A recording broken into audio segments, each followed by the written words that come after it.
Bismillahirrahmanirrahim. Alhamdulillahil bari'il bariyat wa 'alimil zawahiri wal khafiyat wal muttali'i 'ala dhamairi wan niyat. Allahumma salli wa sallim wa barik 'ala sayyidina Muhammad sahibil ayatil bayyinat wal barahinil qati'at wal khawarikil mu'jizat wa ala alihi wa ashabihi ulil fadaili wal karamat. Allahumma minka wa bika wa ilaika wa la hawla wa la quwwata illa bika. Hadirin wal hadirat jamaah zikir manaqib kubra rahimakumullah. Alhamdulillah, segala puja dan sekalian puji kita haturkan kehadirat Allah Subhanahu wa ta'ala atas segala nikmat yang tak terhitung jumlahnya yang telah diberikan Allah Subhanahu wa ta'ala kepada kita semua. Wabil khusus nikmat besar di malam ini, karena malam ini kita akan mengkhatamkan kitab Wasiyatul Mustafa, kitab yang sangat tipis, kurang lebih 17 lembar tanpa sarah dan 27 lembar kalau dengan sarahnya.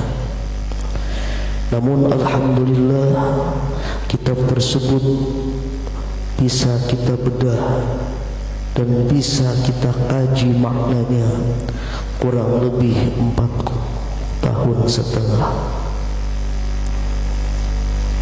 Dan dalam penutup kitab Wasiyatul Mustafa, Rasulullah sallallahu alaihi wasallam bersabda, kata Rasulullah, ya Ali, ihfaz wasiyati kama hafiztuhu an Jibrila an rabbin taqaddasat asma'uhu wa la ilaha ghairuhu.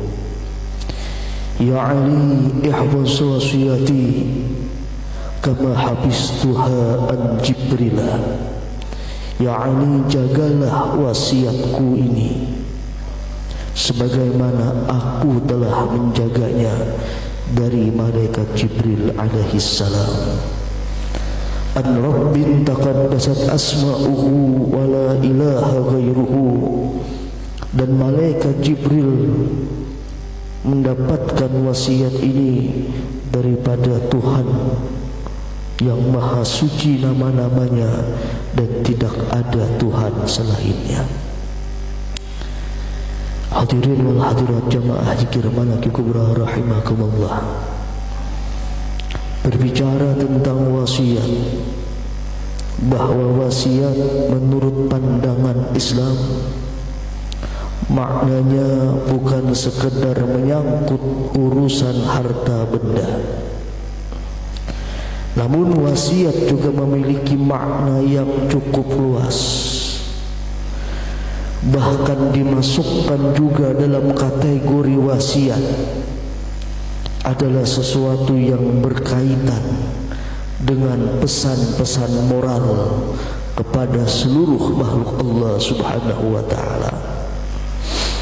Dan di dalam Al-Quran sendiri Allah Subhanahu wa ta'ala mengingatkan kepada orang-orang beriman agar senantiasa berwasiat dalam kebenaran dan kesabaran, sebagaimana firman Allah Subhanahu wa ta'ala dalam surah Al-Asr.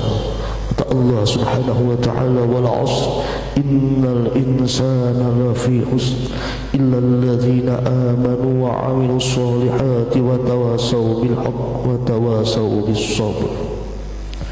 Demi masa, kata Allah Subhanahu wa ta'ala, sesungguhnya manusia itu dalam kerugian kecuali orang-orang yang beriman dan beramal soleh dan saling berwasiat dengan kebenaran dan saling berwasiat pula dengan kesabaran. Hadirin wal hadirat jamaah zikir Malaki Kubra rahimakumullah.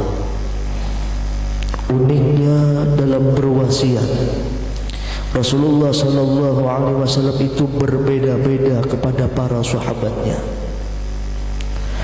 Ketika beliau berwasiat kepada Abi Dzar Al-Ghifari, apa kata Rasulullah kepada Abi Dzar Al-Ghifari? Alaika bitaqwallah. Wahai Abi Dzar Al-Ghifari, lazimilah oleh engkau dengan takwa kepada Allah, karena sesungguhnya takwa itu kepala setiap urusan kebaikan. Lalu Abi Dzar berkata lagi, ya Rasulullah zidni. Wahai Rasulullah, tambahkan lagi wasiatmu kepadaku. Rasulullah menjawab, alaika bitilawatil Quran.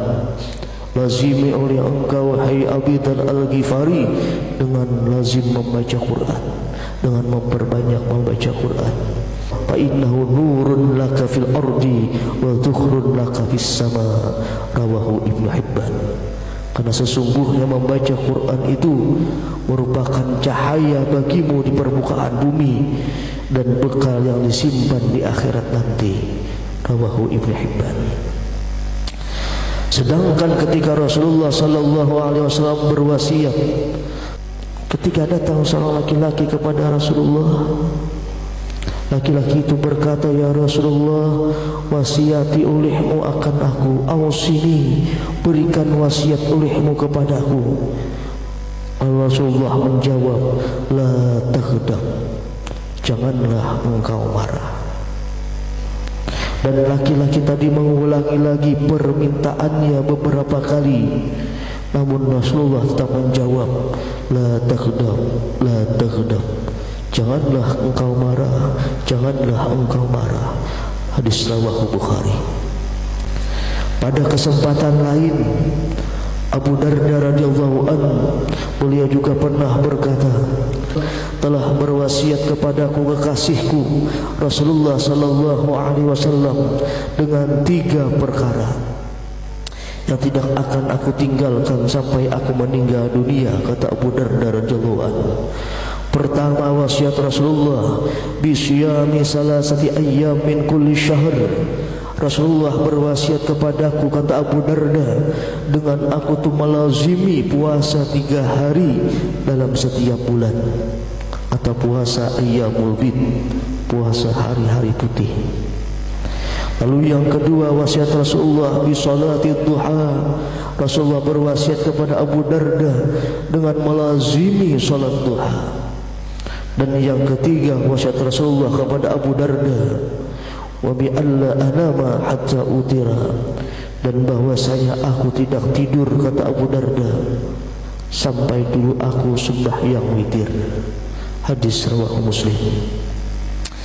Di hari lain, kata Abdullah bin Yusr menceritakan bahwa ada seorang laki-laki datang kepada Rasulullah dan dia mengadukan kepada beliau tentang syariat Islam yang sangat banyak. Dan laki-laki tadi meminta kepada baginda Nabi kita dengan sebuah wasiat khusus. Dia mengadu kepada Rasulullah tentang banyaknya syariat Islam, dan dia minta kepada Rasulullah tentang sebuah wasiat khusus untuknya. Lalu dijawab Rasulullah sallallahu alaihi wasallam, hendaklah lidahmu selalu basah dalam berzikir kepada Allah. Hendaklah lidahmu selalu basah dalam berzikir kepada Allah Subhanahu wa taala. Dan masih banyak lagi riwayat dari para sahabat yang meminta wasiat kepada Rasulullah sallallahu alaihi wasallam, dan menariknya jawaban Rasulullah sallallahu alaihi wasallam selalu berbeda-beda. Banyak riwayat yang mengatakan datang para sahabat kepada Rasulullah meminta wasiat kepada Rasulullah, namun menariknya jawaban baginda Nabi kita tidak pernah sama kepada mereka. Selalu berbeda-beda wasiat Rasulullah sallallahu alaihi wasallam, sehingga menimbulkan sebuah tanda tanya, kenapa Rasulullah bisa demikian? Kenapa wasiat Rasulullah SAW itu selalu berbeda-beda? Apa penyebabnya hal demikian? Kenapa beliau memberikan sahabat itu wasiat yang berbeda-beda? Menyikapi segala pertanyaan-pertanyaan ini, salah seorang dari keturunan sahabat Rasulullah SAW yang bergelar sepedang Allah, yaitu Khalid bin Walid, keturunan Khalid bin Walid radhiyallahu anhu, yang bernama Syekh Abdul Fattah Abul Ghuddah. Beliau zuriatnya Khalid bin Walid radhiyallahu anhu. Menyikapi hal ini dijawab oleh Syekh Abdul Fattah Abul Ghuddah. Beliau ini pakar dalam ilmu hadis dan juga hukum Islam. Kelahiran kota Aleppo, Suriah, 9 Mei 1917. Kata beliau, kenapa Rasulullah SAW itu sering memberikan wasiat yang berbeda-beda kepada para sahabatnya? Kenapa beliau bisa demikian? Hal ini bukan karena beliau tidak tetap pendirian, bukan pula sekedar mengucapkan. Namun hal ini, kata Syekh Abdul Fattah Abul Ghuddah, Rasulullah SAW melakukan hal demikian karena beliau melihat dengan mata batinnya akan keadaan rohani sahabatnya yang berbeda-beda. Beliau melihat dengan mata batinnya akan keadaan rohani sahabatnya yang berbeda-beda ketika minta wasiat kepadanya. Beliau mensesuaikan dengan kondisi dan situasi sahabatnya. Terkadang singkat namun mengena, dan terkadang panjang untuk membangun jiwa. Itulah wasiatnya Rasulullah SAW. Hadirin wal hadirat jamaah zikir manaqib kubra rahimakumullah. Namun untuk kita memberikan wasiat atau nasihat kepada orang lain, alangkah baiknya kita gunakan adab dalam menyampaikannya. Bagi orang yang ingin memberikan nasihat kepada orang lain, maka gunakanlah adab dalam menyampaikannya agar bisa diterima dan tidak kontraproduktif. Di antara adabnya, sebagaimana dikatakan Al-Habib Abdullah bin Alwi Al-Haddad, kata beliau, apabila kalian ingin memberikan nasihat mengenai suatu hal yang kurang baik yang sampai beritanya kepada kalian, apa kata beliau? Maka hendaklah kalian memberikan nasihatnya di tempat yang sepi, yang tidak ada orang lain bersamanya, dan dengan kata-kata yang lembut. Di tempat yang sepi dan dengan kata-kata yang lembut. Lalu kata Al-Habib Abdullah bin Abi Al-Haddad lagi, sebaiknya kata beliau, jangan membicarakan hal yang tidak baik itu secara terang-terangan. Kalau cukup dimengerti dengan sindiran, maka lakukanlah dengan sindiran dan jangan terang-terangan. Summa inka bila minka, kemudian jika diterima nasihat daripada engkau, jika dia menerima apa yang kalian nasihatkan, maka segeralah puji Allah dan bersyukur kepadanya.